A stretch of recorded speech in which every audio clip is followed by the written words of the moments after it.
Thank you, first of all. This will be a little bit different. It's more like 4 testimonials. It's not a question and answer type um, meeting. So, me and Anna, we work in the university and we research on niche precision agriculture technique. And we work with Diana and Márcia, which are in the real world of producing fruit. So I brought here a little paper so that I can be concise. So first, in what do we work? Generally, we could split precision agriculture in two ways: to act and to monitor. You monitor to act. For example, to apply the exact amount of water in the orchard. We work on monitoring. On monitoring, we can have optical methods or other methods, such as electrical methods to measure the moisture of the soil. We work on optical methods. From these optical methods, we should discriminate between remote, drone imaging, and proximal sensing. Only with proximal sensing, that is, with portable instrument close to the fruit, you can have access to information on the fruit. Because with remote or even with drone imaging, you cannot access directly information on the fruit, only on the tree.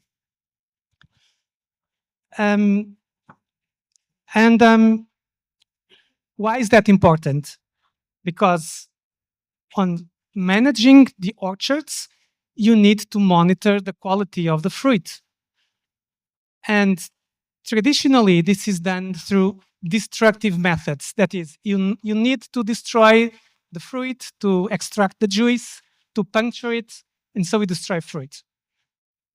It would be nice to have non-destructive methods, and that's what we do. We do non-destructive methods with optical techniques. So the idea when we talk about optical techniques is that light interacts with the fruit structure, and then somehow on reflection, it bears some information about the fruit interior. And that is the idea, interaction of light with matter, and the information on matter is imprinted on the reflection of light. So the most common technique is taking an image and taking a photo. And then you can analyze typically RGB, red, green, and blue components of the photo.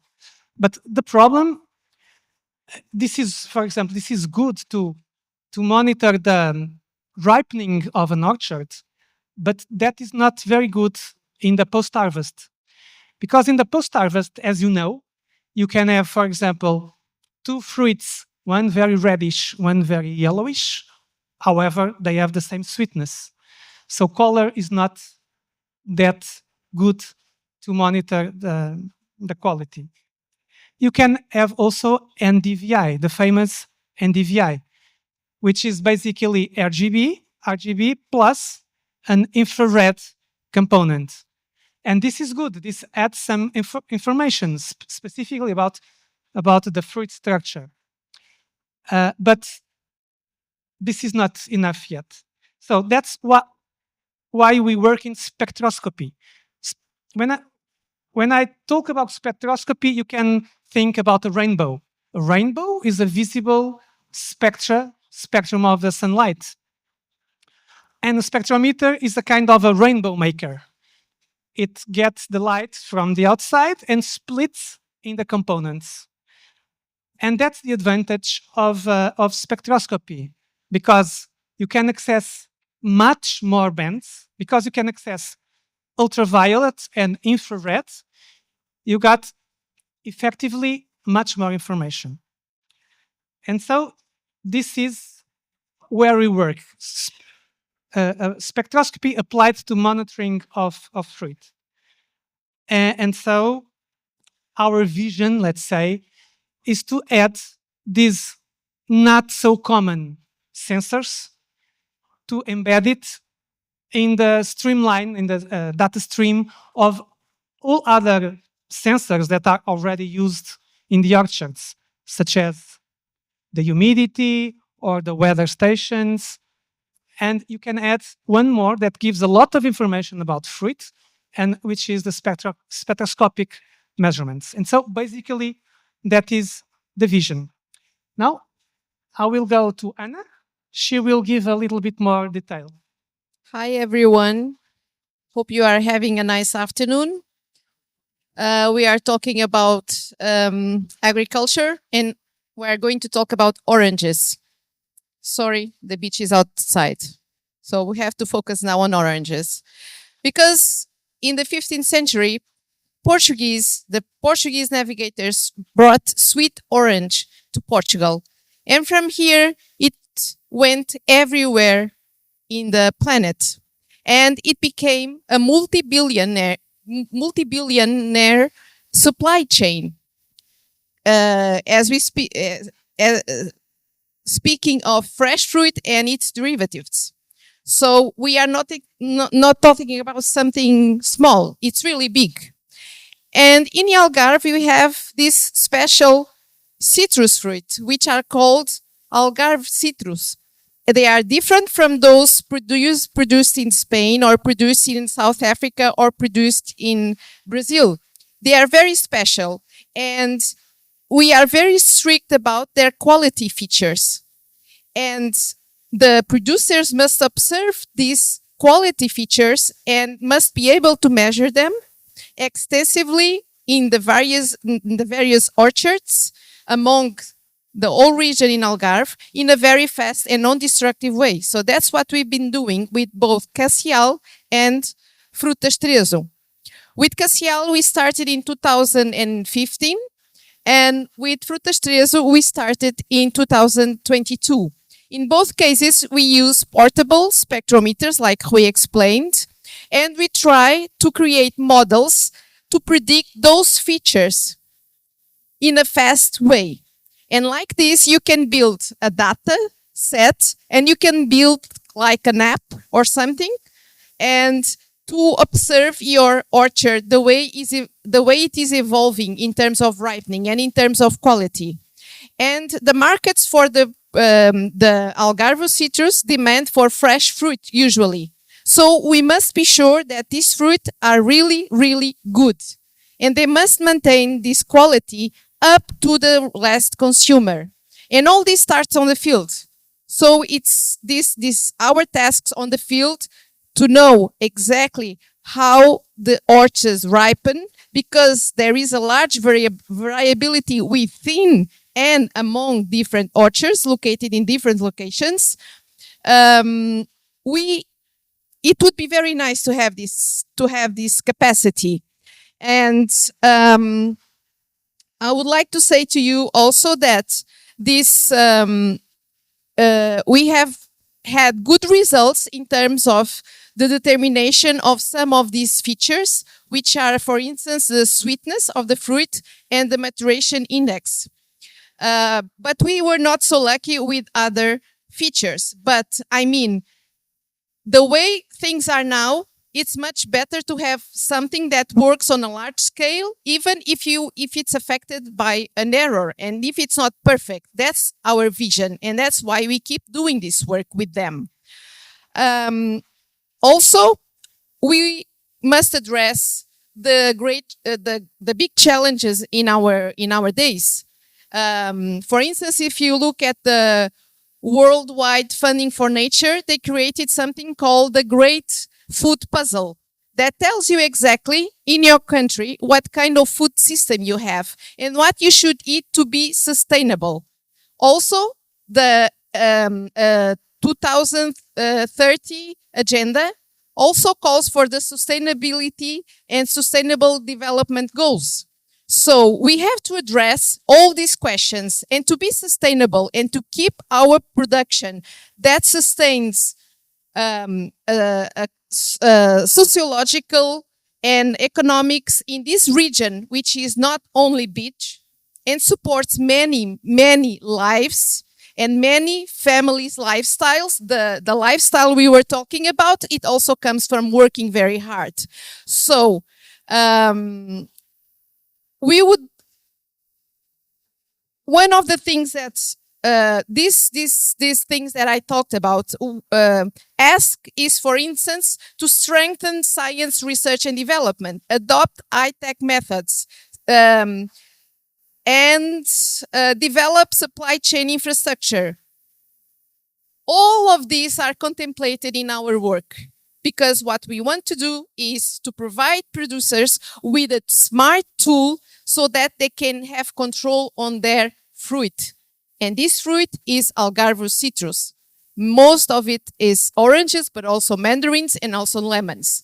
And they can speak now, Diana and Márcia can tell us about the reality without these techniques. Okay? So I hope I could be clear. Thank you so much. And now I'll pass. Just say that Diana is also on behalf of AlgarOrange, which is an association of producers of orange in the Algarve. And now she can give a more broad view of what the producers feel it is necessary for us today. Thank you. So nice to hear Anna talk so good about citrus from Algarve. In fact, they are really different from citrus from other parts, from other countries, and you should try them if you haven't already. Agriculture represents the second most important economic sector in the Algarve, right after tourism. At the national, in a national context, occupying only 2.4% of the agriculture surface area, we contribute to 9% of the economic value generated by this sector. So these are values that we are really proud to talk about and to show to you. We are also the most efficient region in what concerns to resources utilization, and that includes water. A study conducted by Carlos Gulbenkian Foundation that compared Portugal with other similar countries revealed that in Spain, agriculture uses 71% of the water consumed by that country. In Greece, this value is 81%. And in Portugal, in the old country, it is 75%. In Algarve, this value decreases to 57%. In the last 10 years, we were able to reduce water utilization by 50%, and that was due to technology. We use water probes in our orchards to evaluate soil humidity, and that helps us to water only when it's necessary. We have water stations also that provide us information about rain, and we act accordingly to that. In other areas, we have also introduced artificial intelligence in our orchards. We evaluate our citrus and their quality and their size with artificial intelligence, and that helps us predict our harvests and our sales. We have also introduced artificial intelligence in our warehouses and help us differentiate every piece of fruit according to their size and their quality. And on top of that, we are also working with Rui and Ana to try to find non-destructive methods to evaluate maturation of our fruits. These and other challenges were also provided by us, by producers, to the university. So we have been traveling this path of introducing technology in our enterprises, using our own finance, but also financing from European Union, from the governments, and that is a path that we want to keep following. In what concerns to AlgarOrange, we are making all the efforts to develop a platform that can integrate information from other platforms that already exist, like the IFAP database, from information from the government, like the information provided by weather stations from the Ministry of Agriculture, or PAR, that is a platform recently developed and show us the availability of water. Of course, the input of producers will also be very important, as we aim to characterize very deeply all the orchards that we have in Algarve. The product, the variety, the rootstock, the space between trees. We truly believe that this platform will give very important information and real knowledge of the orchards. And that is important because it could provide information to make risk maps for diseases and for pests, and that would allow us to make adequate use of treatments. We would only use treatments or in the most adequate timings, and that would improve not only quality but also food safety. With this, we would only also generate a lot of information for researchers, and we talked about welcoming new people and creating more opportunities for skilled people in our region, and we could do that with this platform. Imagine the amount of information that would be available for researchers to study, and that would also be very interesting for producers to define our investments. So this platform would not only give information that would improve quality, but we could also have information that could help us economically speaking. Of course, we need technology to achieve this, and we want technology to help us achieve that. Thank you. Yeah, so I would like to stress that this is a real, let's say, challenge for the region. And Diana is now actively seeking partners through CCDR, which is an local organization for local government organization, yes.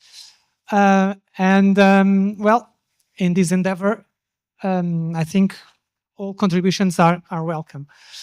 Now, finally, Márcia, which has here on the behalf of CACIAL, which is one of the largest citriculture cooperatives of the Algarve.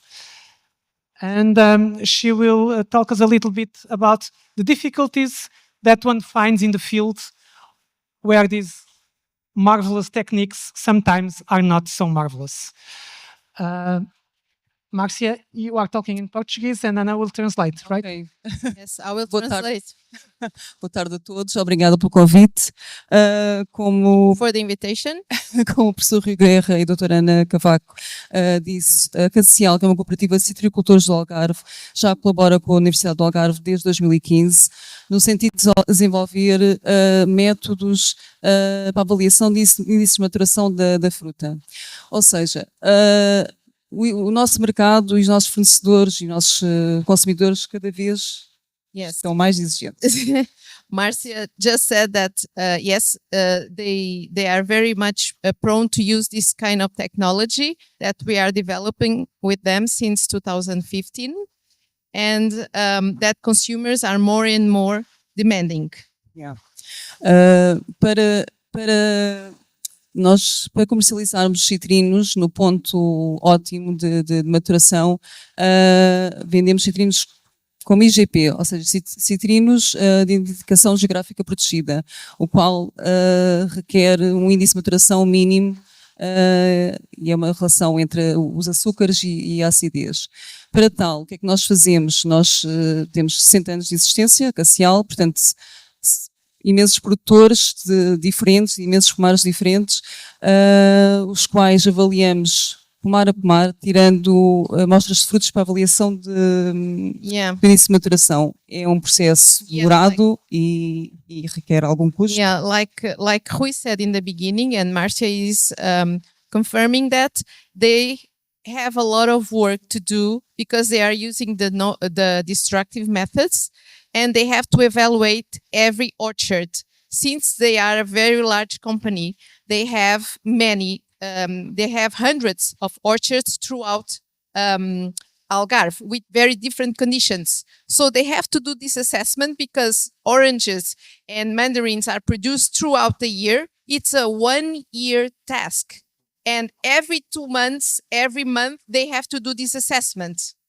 And it's never possible to do the assessment of the whole orchard. Of course, they take just small samples, and it's destructive, and it's not fast at all.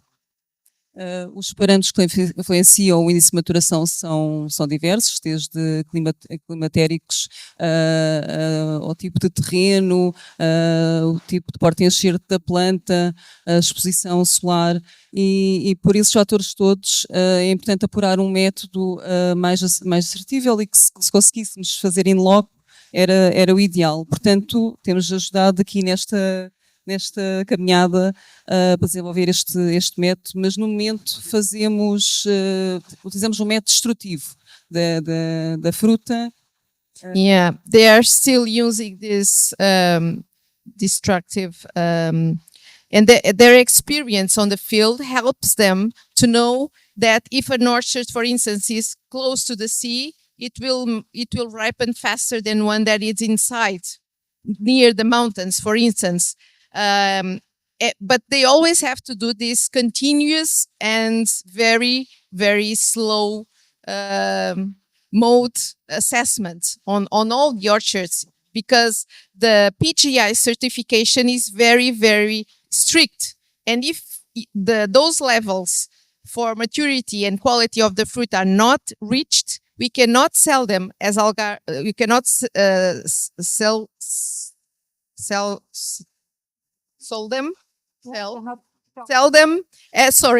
them as the PGI, and the price will decrease. So no one wants this. Portanto, nos últimos 10 anos houve uma grande evolução a nível tecnológico. Alguns dos nossos produtores aderiram a essas técnicas, especialmente em relação a sondas de umidade de solo para otimizar a irrigação.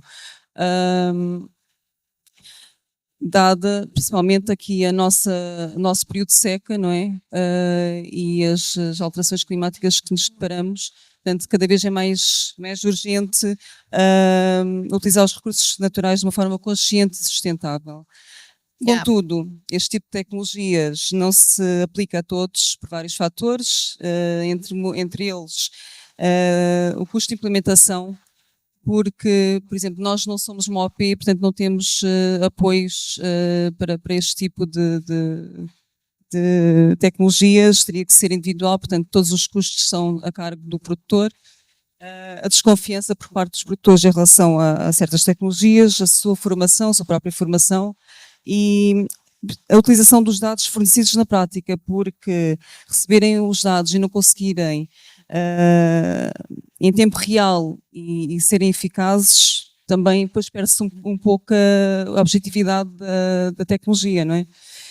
Yeah, Márcia just explained how difficult it is to integrate this kind of technology on the producers' routines, because some of them do not understand these technologies, and also because they are costly. They are not an easy breezy technology, and they are not a set and forget technology.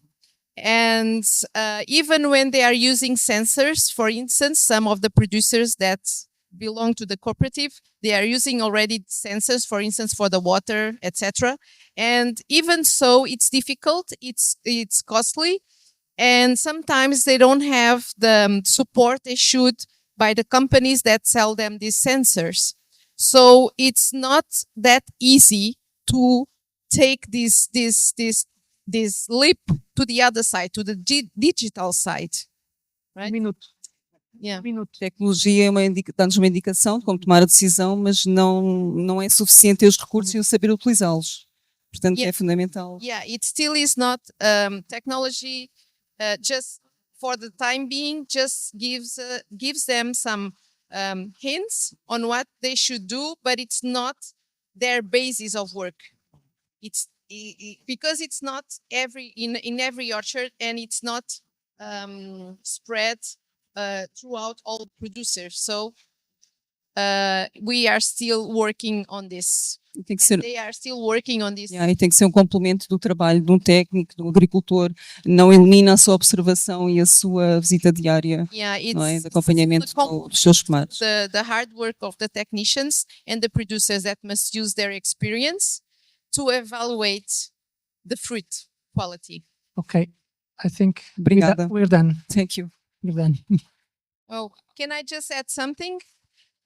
One of the main challenges in Algarve, like Diana said, is the water resources. And one of the potentials, one of the positive things of applying this technology, like we were saying, not only sensors, but the spectroscopy, is to have a real assessment of the site-specific status of each orchard. And so it allows us to use less water to decide better the optimal harvest date, and to cut also on the costs of the applications of chemicals for plagues and pests, which are more and more common due to the global warming, which is actually since last year announced as global boiling by the UN